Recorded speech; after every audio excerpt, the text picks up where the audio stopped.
Hello guys, इस वाले video में हम बैंडिट लेवल 28 को सॉल्व करने वाले हैं। यहाँ पर हमें इन्फॉर्मेशन गिवन है कि गिट रेपोजिटरी है जो इस वाले यूआरएल पे प्रेजेंट है। यहाँ पर जो एसएसएच है ये है प्रोटोकॉल। ये बता रहा है कि अगर आपको इस वाले रेपोजिटरी को एक्सेस करना है तो आपको एसएसएच प्रोटोकॉल का यूज़ करना पड़ेगा।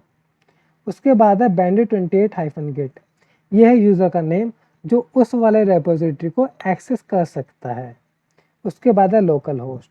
ये बता रहा है कि आपका जो रेपोजिटरी है वो सेम मशीन में ही प्रेजेंट है। उसके बाद है रेपोजिटरी की exact location which is /home/bandit28-git/repo। उसके बाद है पोर्ट नंबर।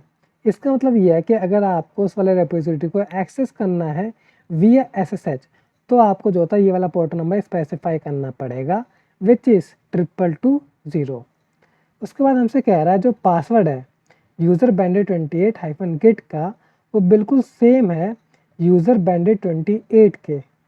ये बात याद रखना। उसके बाद हमसे कह रहा है clone the repository and find the password for the next level. मतलब आपको जो होता है रेपोजिटरी को क्लोन करना है अपने सिस्टम में एंड आपको जो होता है उसके बाद पासवर्ड फाइंड आउट करना है। तो चलिए इस वाले लेवल को अब हम सोल्व करते हैं। सबसे पहले मैं बैंडिट 28 यूज़र में लॉगिन होऊंगा यूजिंग SSH। उसके लिए कमांड है SSH bandit28@bandit.labs.overthewire.org। उसके बाद -p पोर्ट नंबर मेंशन करने के लिए 222 एंटर। यहाँ पर मुझे पासवर्ड टाइप करना है। मैं यहाँ से कॉपी कर लेता हूँ।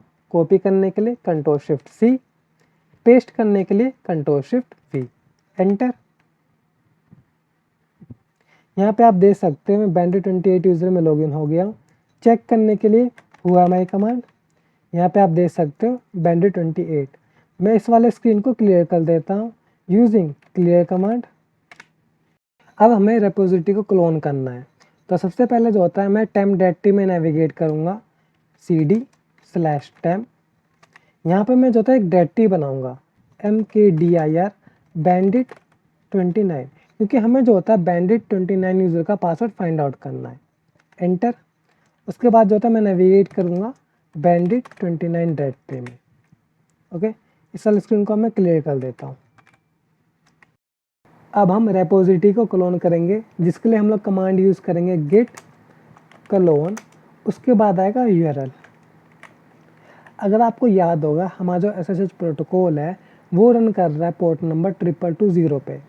तो हमें जो होता है क्लोन के टाइम गिट को बताना पड़ेगा कि अगर आप कोई चीज़ SSH से क्लोन कर रहे हो तो आपको जो होता है SSH के लिए 222 पोर्ट नंबर यूज़ करना है।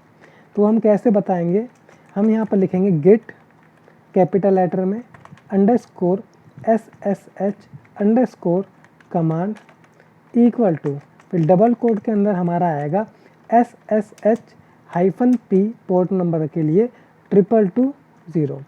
आपको जो होता है ये चीज़ स्पेसिफाई करना पड़ेगा अगर आप इस वाले कमांड को यूज़ करना चाहते हो तो। एंटर। यहाँ पर जो होता है आपको टाइप करना है यस।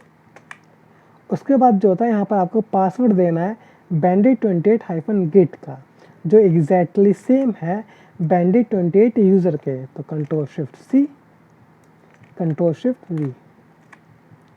यहाँ पे आप देख सकते हैं मैंने जो होता है इसको सक्सेसफुली क्लोन कर लिया है। अब मैं अपने स्क्रीन को क्लियर कर देता हूँ using clear command. Enter. ls listing के लिए एंटर। जिस रेपोजिटरी को मैंने क्लोन किया है वो एक्चुअली मेरी डायरेक्टरी है जिसका नेम है रेपो। तो मैं जो होता हूँ इसमें नेविगेट करूँगा cd repo enter. ls listing के लिए यहाँ पर जो होता है एक फाइल है जिसका नेम है readme.md। तो मैं जो होता है इसको रीड करूँगा यूजिंग cat कमांड। सो readme.md एंटर। यहाँ पर जो होता है कुछ नोट्स है। यहाँ पर जो होता है यूज़र नेम है बैंडिट 29। यहाँ पर जो पासवर्ड है वो मेंशन नहीं कर रखा है। तो यहाँ पर जो होता है मैं अगेन कमांड रन करूँगा ls एंड इस टाइम जो होता है मैं लिस्ट करूँगा सभी files including hidden files. Enter. यहाँ पर जो होता है एक डायरेक्टरी है विच इज़ .git एंड ये जो डायरेक्टरी है वो हिडन है क्योंकि इसके नेम के आगे डॉट आ रहा है। तो मैं जो होता है इसमें नेविगेट करूँगा again cd.git enter. Clear command screen को क्लियर करने के लिए एंटर। अब मैं कमांड यूज़ करूँगा git log एंटर। ये जो होता है मुझे कमिट के बारे में लॉग ला कर देगा। कमिट एक्चुअली में होते क्या है, एक तरीके के स्नैपशॉट या आप उनको बैकअप बोल सकते हो। अगर मैं आपको एग्जांपल दूं, मान लो कि आपके पास एक फाइल है जिसके अंदर कंटेंट है A B C। अगर आप उसको कमिट करते हो तो आपको जो है कमिट आईडी मिलता है। तो मान लो कि इसका कमिट आईडी है 1, तो यहाँ पर जो है आप इसका कमिट आईडी देख सकते हो।